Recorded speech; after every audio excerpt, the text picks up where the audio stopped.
Thank you very much. Thank you. Nice crowd. What a good-looking group of people. Well, we have some very, very good news today, and a lot of good things are happening for our country. Please sit down. My fellow Americans, this is Liberation Day. Waiting for a long time. April 2nd, 2025 will forever be remembered as the day American industry was reborn, the day America's destiny was reclaimed, and the day that we began to make America wealthy again. We're going to make it wealthy, good and wealthy.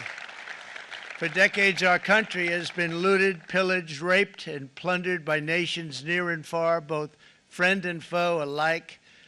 American steelworkers, auto workers, farmers, and skilled craftsmen, we have a lot of them here with us today. They really suffered gravely. They watched in anguish as foreign leaders have stolen our jobs, foreign cheaters have ransacked our factories, and foreign scavengers have torn apart our once beautiful American dream. We had an American dream that you don't hear so much about. You did 4 years ago, and you are now, but you don't too often, and for many years and decades even, you didn't hear too much about.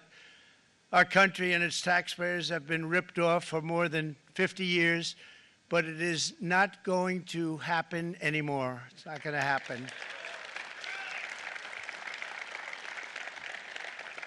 In a few moments, I will sign a historic executive order instituting reciprocal tariffs on countries throughout the world. Reciprocal, that means they do it to us and we do it to them. Very simple. Can't get any simpler than that. This is one of the most important days, in my opinion, in American history. It's our declaration of economic independence. For years, hardworking American citizens were forced to sit on the sidelines as other nations got rich and powerful, much of it at our expense. But now it's our turn to prosper, and in so doing, use trillions and trillions of dollars to reduce our taxes and pay down our national debt, and it'll all happen very quickly. With today's action, we are finally going to be able to make America great again, greater than ever before.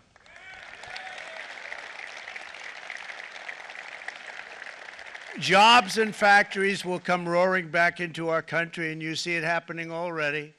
We will supercharge our domestic industrial base. We will pry open foreign markets and break down foreign trade barriers. And ultimately, more production at home will mean stronger competition and lower prices for consumers. This will be indeed the golden age of America. It's coming back, and we're going to come back very strongly. We're pleased to be joined on this momentous occasion by Vice President J.D. Vance. J.D., thank you. Thank you. Thank you very much. Where are you, J.D.? No, that wasn't too hard to find. I was looking, you know, he likes to take a low-key attitude, so it'd usually be sit right in front. He's gaining a lot of confidence, Mike, isn't he? And nearly my entire cabinet is here, as well as Speaker Mike Johnson, who's done an amazing job. And with the great success we had last night in Florida, we have a majority of 7, and 7's like a lot when we had it at 1, right? You've done a fantastic job, and many of the members of the House and Senate are with us. Senators, Congressmen, thank you all for being with us. We appreciate it. For decades, the United States slashed our trade barriers on other countries, while those nations placed massive tariffs on our products and created outrageous non-monetary barriers to decimate our industries. And in many cases, the non-monetary barriers were worse than the monetary ones. They manipulated their currencies, subsidized their exports, stole our intellectual property, imposed exorbitant VAT taxes to disadvantage our products, adopted unfair rules and technical standards, and created filthy pollution havens. They were absolutely filthy, but they always came to us and they said, we're violating, we should pay for it. It's all detailed in a very big report by the U.S. Trade Representative on Foreign Trade Barriers, and I'll just hold it up for you. It's available, and you don't have to pay too much. As I understand it, you'll pay nothing. It's a lot of work for something, actually, because it's a special book. It's very, frankly, it's very upsetting when you read it, when you see what people have been doing to us for 30 years. This all happened with no response from the United States of America, none whatsoever. But those days are over. Let me offer just a few examples of the vicious attacks our workers have faced for so many years. The United States charges other countries only a 2.4 tariff on motorcycles. Meanwhile, Thailand and others are charging much higher prices, like 60%. India charges 70%. Vietnam charges 75%, and others are even higher than that. Likewise, until today, the United States has for decades charged a 2.5 tariff. Think of that, 2.5% on foreign-made automobiles. The European Union charges us more than 10% tariffs, and they have 20% VATs, much, much higher. India charges 70%, and perhaps worst of all are the non-monetary restrictions imposed by South Korea, Japan, and very many other nations. As a result of these colossal trade barriers, 81% of the cars in South Korea are made in South Korea. 94% of the cars in Japan are made in Japan. Toyota sells 1 million foreign-made automobiles into the United States, and General Motors sells almost none. Ford sells very little. None of our companies are allowed to go into other countries. And I say that, friend and foe, and in many cases, the friend is worse than the foe in terms of trade. But such horrendous imbalances have devastated our industrial base and put our national security at risk. I don't blame these other countries at all for this calamity. I blame former presidents and past leaders who weren't doing their job. They let it happen, and they let it happen to an extent that nobody can even believe. That's why, effective at midnight, we will impose a 25% tariff on all foreign-made automobiles.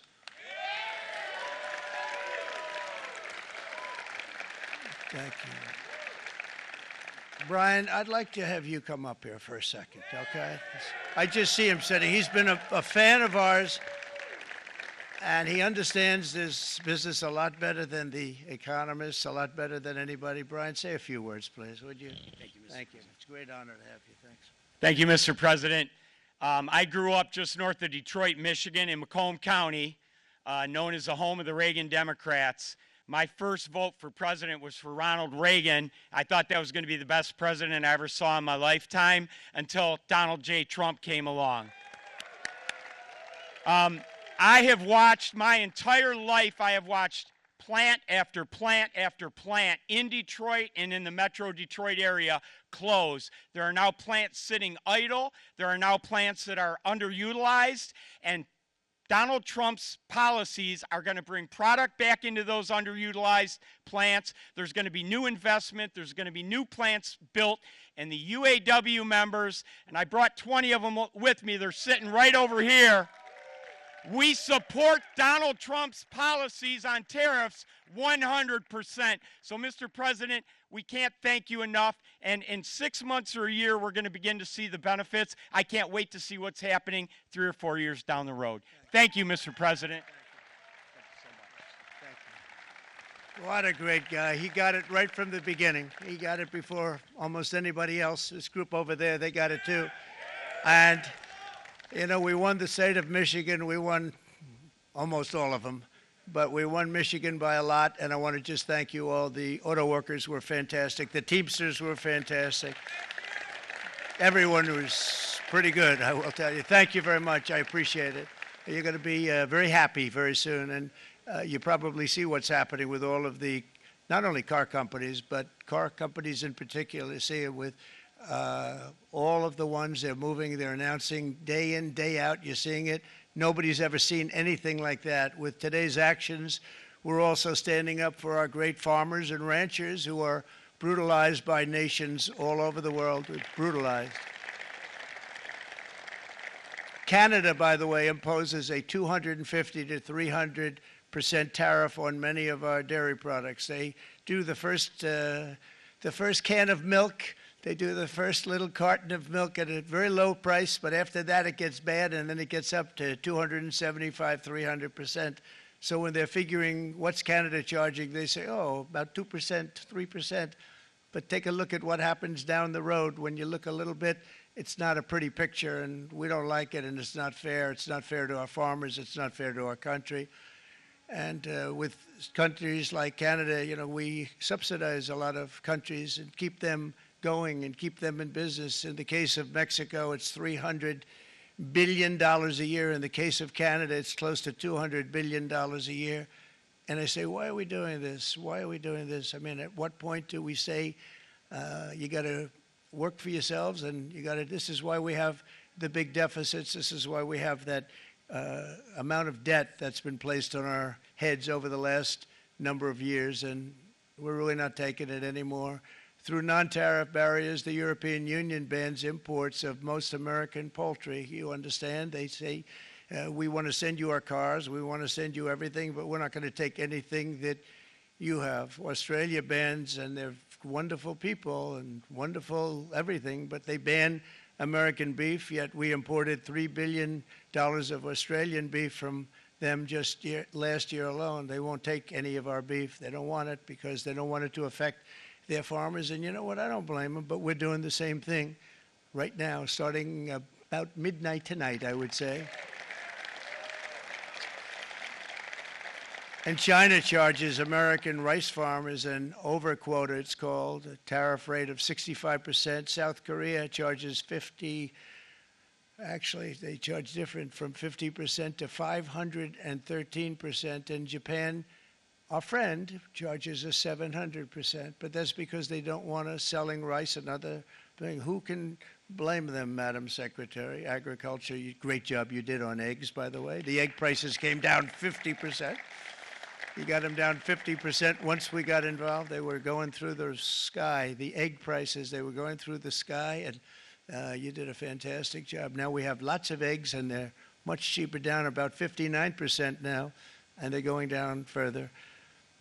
We charge 2.8% for so many things that other countries are charging 200%, 300%, and 400% for. If imposing tariffs and protective barriers made nations poor, then every country on earth would be racing to eliminate these policies, and China would be the first on line. They run a very strong country, but they're not first in line, and the American people are paying a very big price.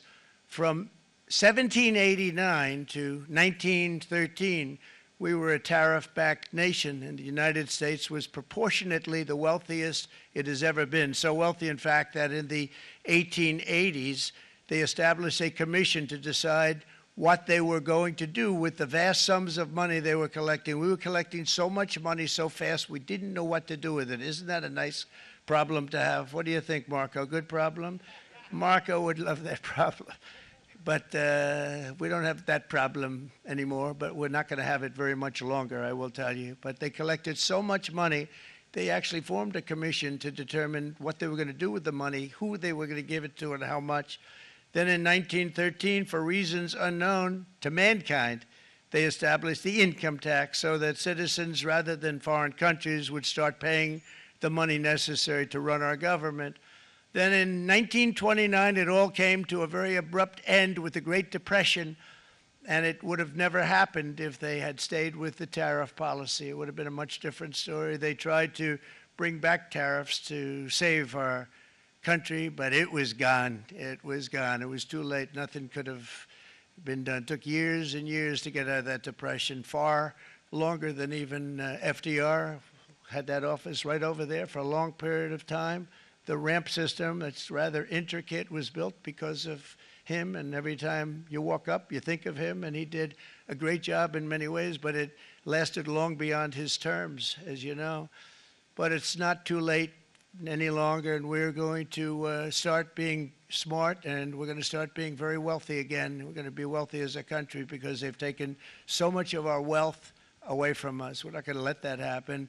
we truly can be very wealthy. We can be so much wealthier than any country. It's not even believable, but we're getting smart. Nearly a century later, in the face of unrelenting economic warfare, the United States can no longer continue with a policy of unilateral economic surrender. We cannot pay the deficits of Canada, Mexico, and so many other countries. We used to do it. We can't do it anymore. We take care of countries all over the world. We pay for their military. We pay for everything they have to pay. And then when you want to cut back a little bit, they get upset that you're not taking care of them any longer. But we have to take care of our people, and we're going to take care of our people first. And I'm sorry to say that.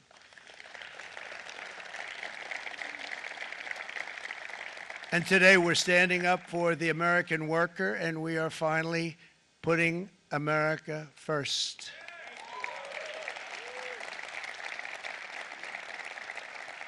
In Sleepy Joe Biden's last year in office, the United States hemorrhaged 100,000 manufacturing jobs, and the number was going through the roof at levels never seen before.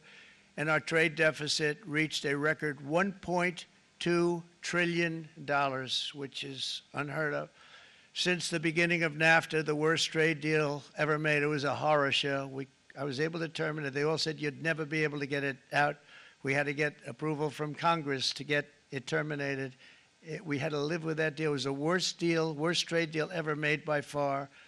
But since the very beginning of NAFTA, our country lost 90,000 factories. Think of what that is, 90,000. Think about putting a map up and putting tax on it. You wouldn't have enough room. 90,000. I said, is that possible? We had it checked 4 different times, and it was actually somewhat higher than that.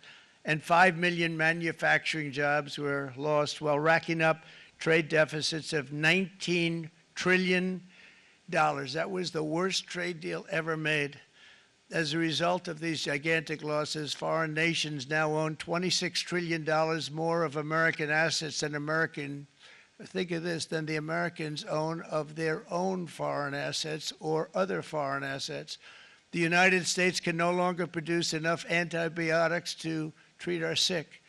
We have a tremendous problem. We have to go to foreign countries to treat our sick. If anything ever happened from a war standpoint, we wouldn't be able to do it. We import virtually all of our computers, phones, televisions, and electronics. We used to dominate the field, and now we import it all from different countries. A single shipyard in China now produces more ships every year than all of the American shipyards combined. Think of that. And it was a business that we used to dominate. We used to dominate it totally. In short, chronic trade deficits are no longer merely an economic problem. They're a national emergency that threatens our security and our very way of life. It's a very great threat to our country. And for these reasons, starting tomorrow, the United States will implement reciprocal tariffs on other nations. It's been a long time since we even thought of that. We used to think about it a lot. We didn't think about it for many decades, and you see what's happened. For nations that treat us badly, we will calculate the combined rate of all their tariffs, non-monetary barriers, and other forms of cheating. And because we are being very kind, we're kind people, very kind. You're not so kind when you got ripped off with your salaries. My auto worker friends and my Teamster friends and all of the unions that typically voted Democrat, they're not voting Democrat anymore because worker, whether union or non-worker, they're for the Republicans now. That's what happened.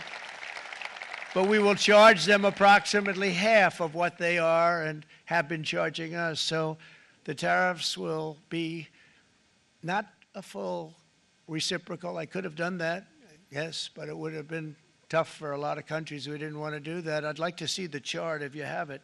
Could you bring it up, Howard? This is our great Secretary of Commerce, Howard Lutnick. Thanks, Howard.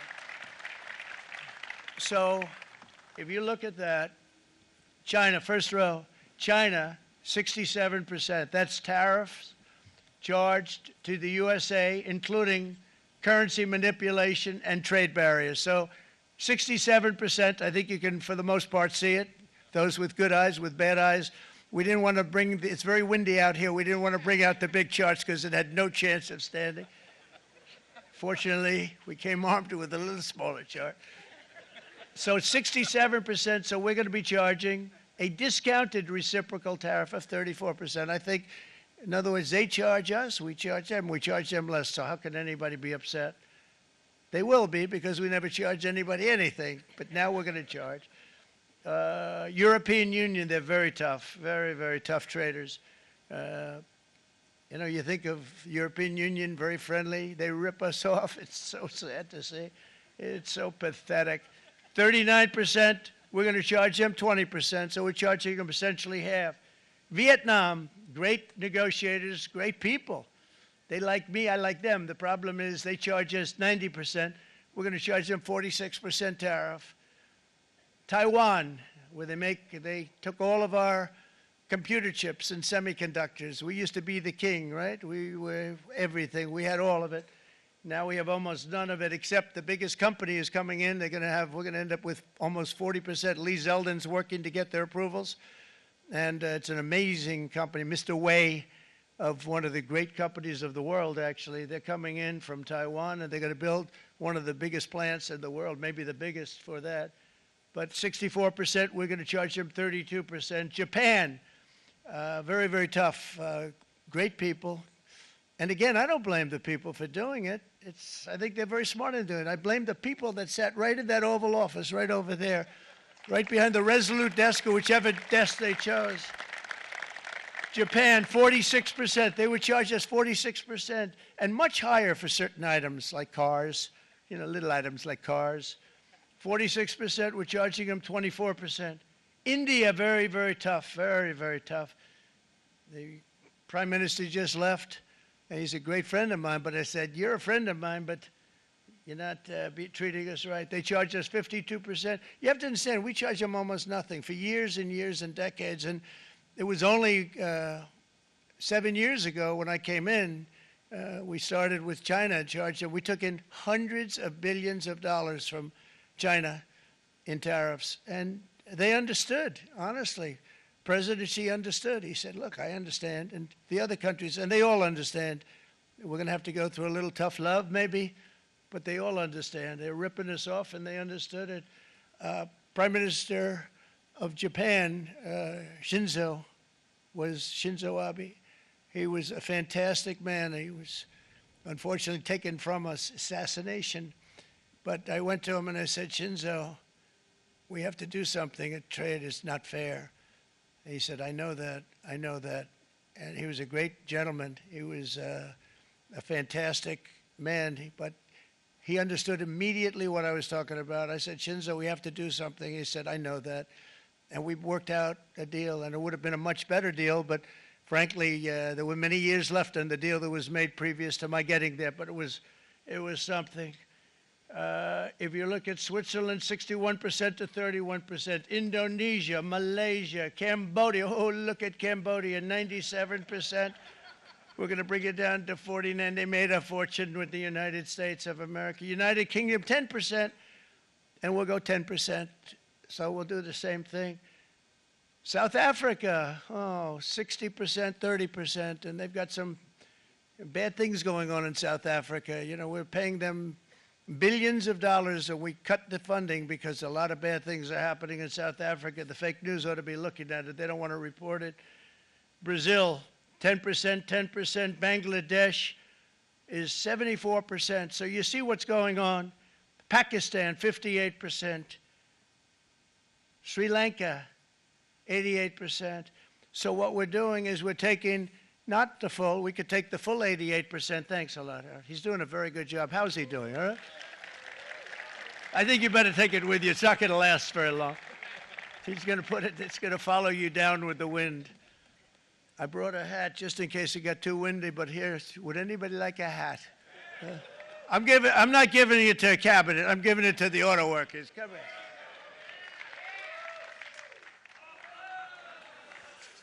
Thank you, fellas. Get it. That's it. That's it. They deserve it more than our cabinet. Our cabinet has plenty of hats. But you see the numbers. The numbers are so disproportionate. They're so unfair. At the same time, we will establish a minimum baseline tariff of 10%. You notice that on the chart. And that'll be on other countries to help rebuild our economy and to prevent cheating. So we're going to have a minimum of cheating, and we're going to be very severe on the people that at the gate that watch the tariffs and watch the product coming in, because there's been a lot of bad things happening at the gate because the money is so enormous that you're talking about. There's never been probably anything like it in terms of the enormity, and there are a lot of bad things happen at the people that do the check-in, and they're looking at 10-year jail sentences if they do play. We're going to treat them so good, but if they cheat, the repercussions are going to be extremely strong. Foreign nations will finally be asked to pay for the privilege of access to our market, the biggest market in the world. We're right now the biggest market in the world. We had a great country 4 years ago in terms of the economics. We were doubling up on China. We were doing so well. Nobody was going to catch us, but so much of it slipped away over the last 4 years under Biden. I campaigned on this policy throughout last year, and today that promise was made, and it was also a promise, as you know, that was kept. Promises made, promises kept. To any company that objects to our common sense reciprocal tariffs, again, reciprocal, back and forth, back and forth. And I call this kind reciprocal. This is not full reciprocal. This is kind reciprocal. But what we do is we cut it in half. We charge them. My answer is very simple if they complain. If you want your tariff rate to be zero, then you build your product right here in America, because there is no tariff if you build your plant, your product in America. And we've seen companies coming in like we've never seen before. Likewise to all of the foreign presidents, prime ministers, kings, queens, ambassadors, and everyone else who will soon be calling to ask for exemptions from these tariffs. I say, terminate your own tariffs, drop your barriers, don't manipulate your currencies. They manipulate their currencies like nobody can even believe, which is a bad, bad thing and very devastating to us.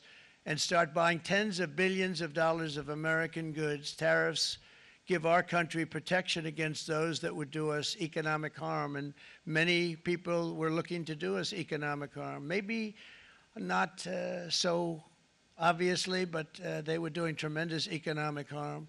But even more importantly, they will give us growth. These tariffs are going to give us growth like you haven't seen before, and it'll be something very special to watch. I am so looking forward, and Brian, it's going to happen even faster than you said. You know, you might say, but it's already started. It's already started. Work's already begun on plants all around the country, and you see that as before. These are big, rich companies. We have $61 billion started on a big plant going up. It's going to be announced over the next 2 days, and they already started work. Many of these the biggest companies in the world, they've committed to build, build, build. We're going to build, build, build, sir. And they came here to see me, and they wanted to know if they could have a press conference. I do as many as I can. I'm pretty busy trying to stop Russia and Ukraine and the Middle East. We got to stop that. We got to stop the Houthis, which we're making tremendous. They like shooting ships down and out of the water, sinking ships. They get a kick out of it, but they're not getting such a kick out of it now, are they, Mr. Secretary? They're not getting such a kick out of that now. But here are just a short list of some of the companies that have already announced and committed to investment. And this is a company that built its factories and its plants in China. Apple is going to spend $500 billion. They never spent money like that here. They're going to build their plants here. SoftBank, OpenAI, and Oracle, great companies, are investing $500 billion almost immediately. NVIDIA, a hot company, is investing hundreds of billions of dollars. They just announced. TSMC, the biggest, most important company in the world of chips from Taiwan, with no investment from us, is investing $200 billion. And they said the reason was, number one, the election of November 5th, and number two, the tariffs. They don't want to pay the tariffs, and the way they're not paying it is to build their plant here. So we're going to go from almost no percentage. We used to have 100% of the chip market. Now it's all in Taiwan. Almost all of it's in Taiwan. A couple of other countries, but mostly in Taiwan. And think of it. We had 100%. We lost it because of people in that office that didn't do their job. They allowed it to be stolen from us. Johnson & Johnson, great company, $55 billion. Eli Lilly, $27 billion. Meta is investing $500 billion. Wow. DeMac is investing $20 billion. CMA, CGM, $20 billion. And then you have Merck and Clarios, Stellantis, General Motors, GE Aerospace, Honda, Nissan, Hyundai are all putting in billions and billions of dollars, and they're committed 100%. So. And we've never had, and this is after 2.5 months. This is after just a short, this all took place as soon as we came out with what everybody wanted to do. You know, I watched a gentleman today on television, used to work with Lee Iacocca, a very respected automobile person, and he said, you know, because they're asking people, and they try and get as many negative people as they can, but they can't find them too much. It's pretty hard to find in terms of what we're doing, especially when they see all this investment. They said, so tell me, what do you think of what Trump is doing from the automobile standpoint? He said, I can't believe it. Somebody is finally, he's an older guy, real pro, really top guy, with Lee Iacocca. He said, I never thought I'd see the day when this would happen, where somebody had the courage to go and do what has to be done. This is transforming our nation. Our entire nation is going to be transformed, not only with the cars, but on every single other item that's built. We're going to become an industrial powerhouse. And he said that so beautifully today. In fact, I'm going to find out, I'm going to get a tape, and Bruce, I'm going to get that tape, and I'm going to send it to you out in Long Island, and you're going to play it for the people. And all your union workers and your non-union workers out there, you got a pretty even split. But we have, so far, it looks like we're going to have about $6 trillion of investments, and you wouldn't do that in years in this country over the last number of years. $6 trillion, and that's going to be much higher by the end of the year. And think of what $6 trillion is. You wouldn't have even a small percentage of that under this other system. We're going to be an entirely different country, and it's going to be fantastic for the workers. It's going to be fantastic for everyone. There will never have been a transformation of a country like the transformation that's already happening in the United States of America. It's an incredible thing to watch, and it's incredible to meet with the top people, people that you read about, very wealthy people, or people that are great managers and executives and presidents of big public companies, and to watch the enthusiasm they have now that they didn't have. They gave up on our country. They went to foreign countries and they built.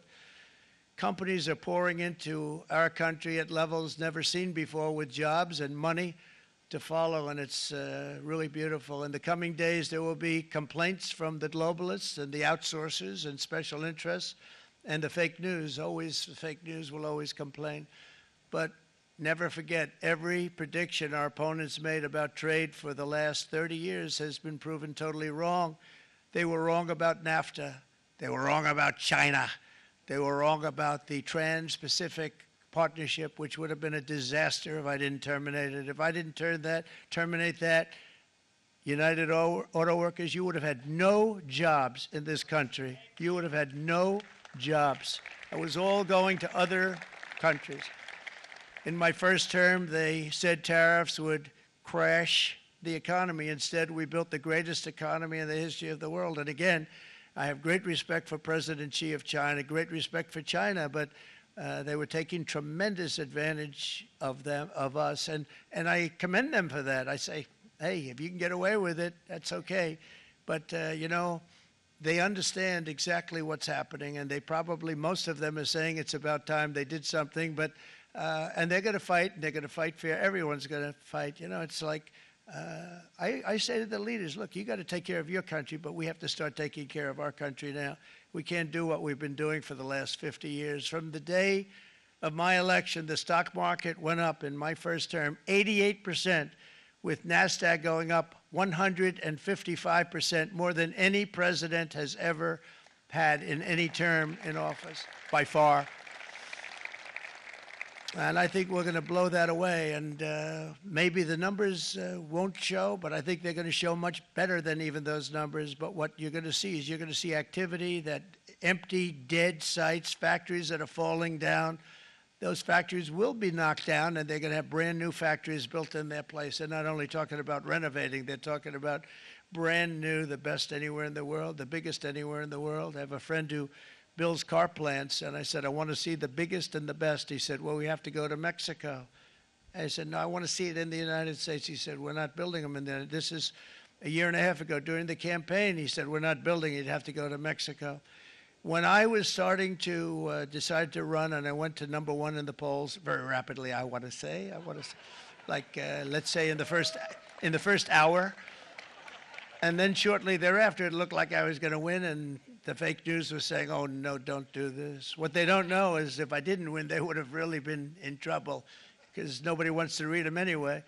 But I tell you what, when it looked like I was going to win, I announced that I was going to be doing exactly what we're talking about today. Great consistency, actually, because I've been talking about it for 40 years, but because I saw what was happening 40 years ago. If you look at my old speeches when I was young, very handsome, my old speeches, and that people would say I'd be on a television show, I'd be talking about how we were being ripped off by these countries. I mean, nothing changes very much. The only thing that changed were the countries, but nothing really changes. But it's why it's such an honor. It's such an honor to be finally able to do this. If you look at China, I took in hundreds of billions of dollars in my term, hundreds of billions. They never paid 10 cents to any other president, and yet they paid hundreds of billions, so much so that Biden couldn't do anything. They wanted to try and terminate it because he had a very special relationship with China. You know what the relationship was? He had a special relationship. But the numbers were so big, that they couldn't do it. So they did ease it up. They did things that they shouldn't have done. They made it a lot more comfortable for them, but they couldn't do it because the numbers were hundreds of billions of dollars, and I did that. And we were on our way to doing something like incredible. And then we had a very bad election happen, a very bad election. A lot of bad things happened. So when I said we got to do it again, I said we have to make it too big to rig. And we made it too big to rig, and we won in records, and it was a monumental win.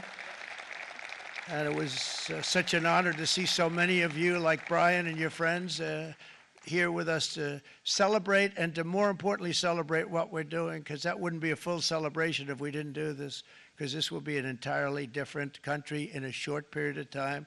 It'll be something the whole world will be talking about it. The critics made the very tired predictions earlier this year, but in February, core inflation dropped to the lowest rate in 4 years, and the price of eggs, as you know, just in a month and a half, we were there for 4 weeks, and the first week I got blamed for eggs. I said, I just got here. They said eggs have gone up at like 250%, and you can't get eggs, and they were going crazy. And I said, I just got here. And then we got to work on eggs, and we got to work on everything. And our great Secretary of Agriculture, you did a fantastic job, Brooke Rollins. She did a fantastic job. And as I said before, the price of eggs dropped now 59%, and they're going down more, and the availability is fantastic. They were saying that for Easter, please don't use eggs. Could you use plastic eggs? I said, we don't want to do that. We want to, and you really came through. It's an amazing job. Thank you very much, Brooke. You did great. But likewise, an old-fashioned term that we use, groceries. I used it in the campaign. It's such an old-fashioned term, but a beautiful term, groceries. It sort of says a bag with different things in it.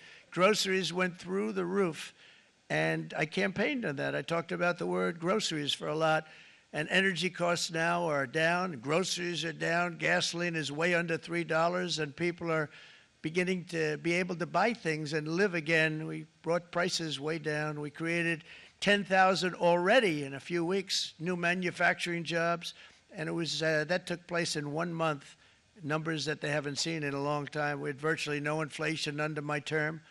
We had virtually no inflation for 4 years, but after transitioning over to Sleepy Joe, it went from almost non-existent to the highest in the history of our country.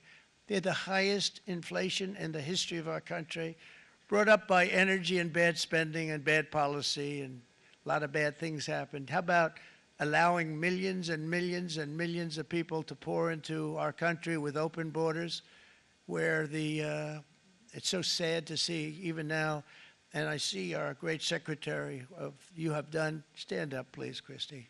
Stand up. Christy Nome. And Tom Holman.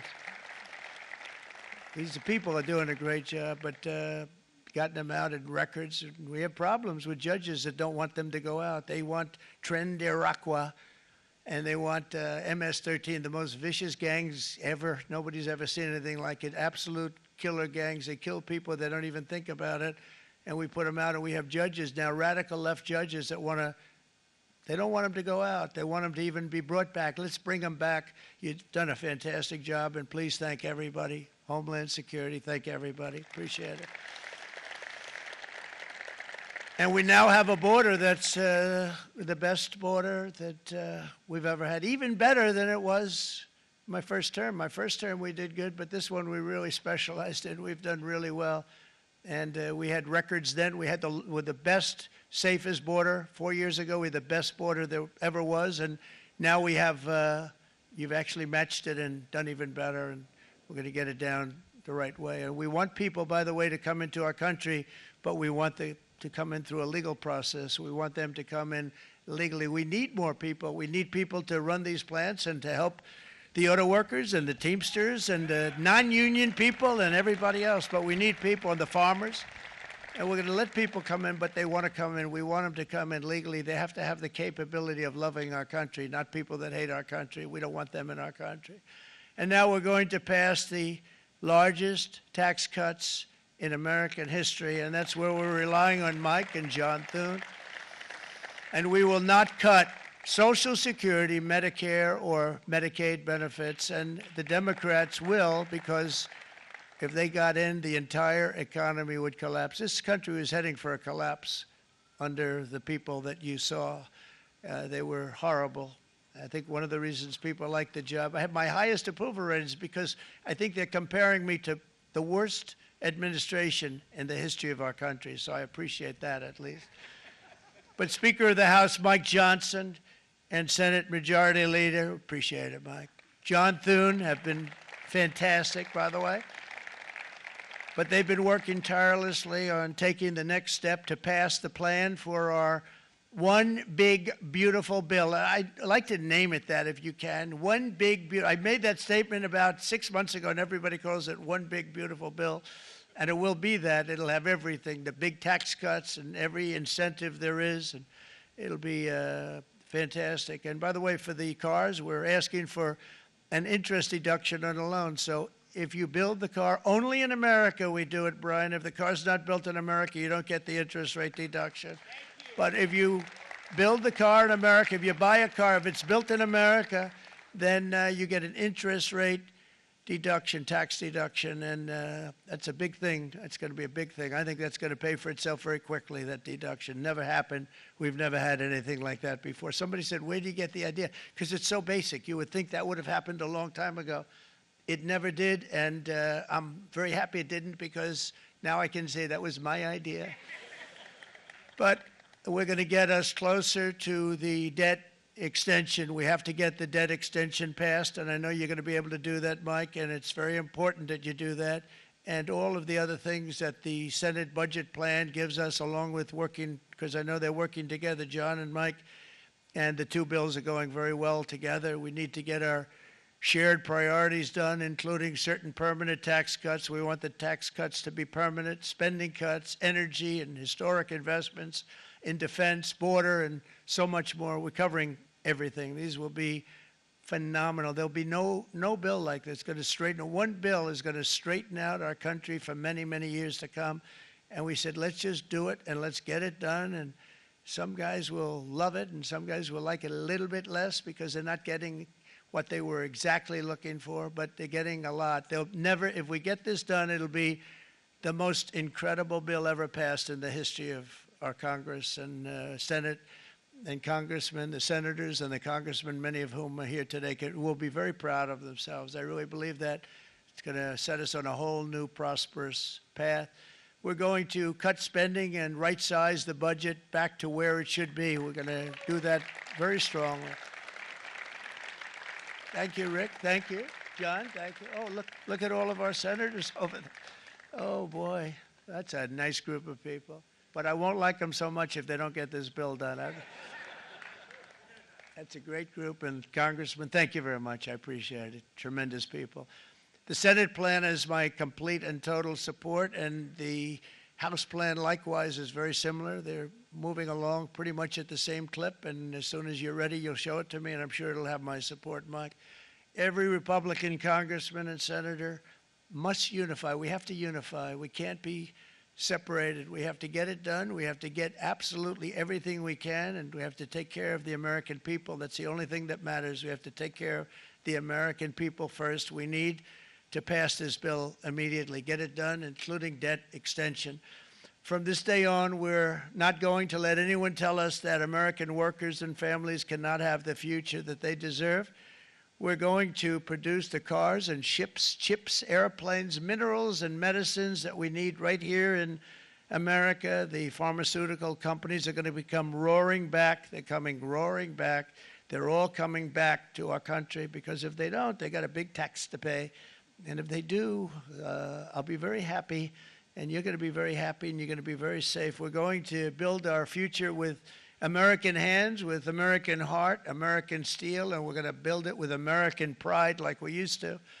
We're approaching our 100th day as president, and have been given credit by a lot of people, actually, even some of the fake news. Can you believe it? Which in this case hopefully isn't fake, for having done more in that time than any other administration in the history of our country in the first 100 days. I think we've had an amazing, in terms of what we've done, what we've gotten accomplished. I'd like to see if we can get that war ended and another war from not starting in the Middle East.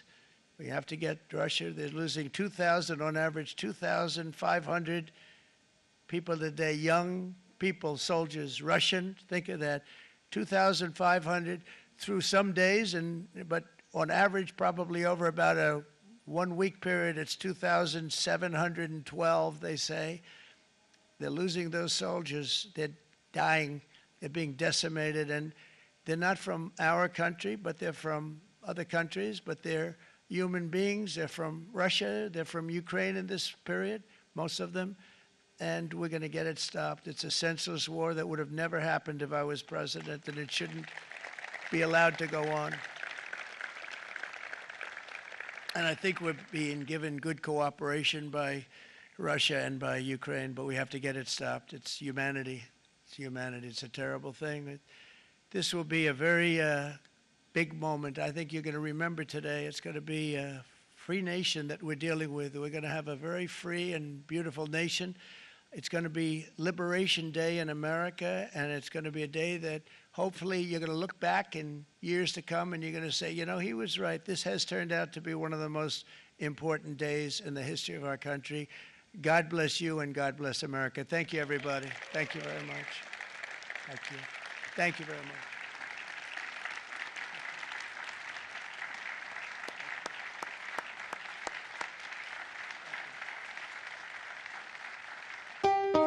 Thanks for watching. Like and subscribe to the WSBT 22 YouTube channel.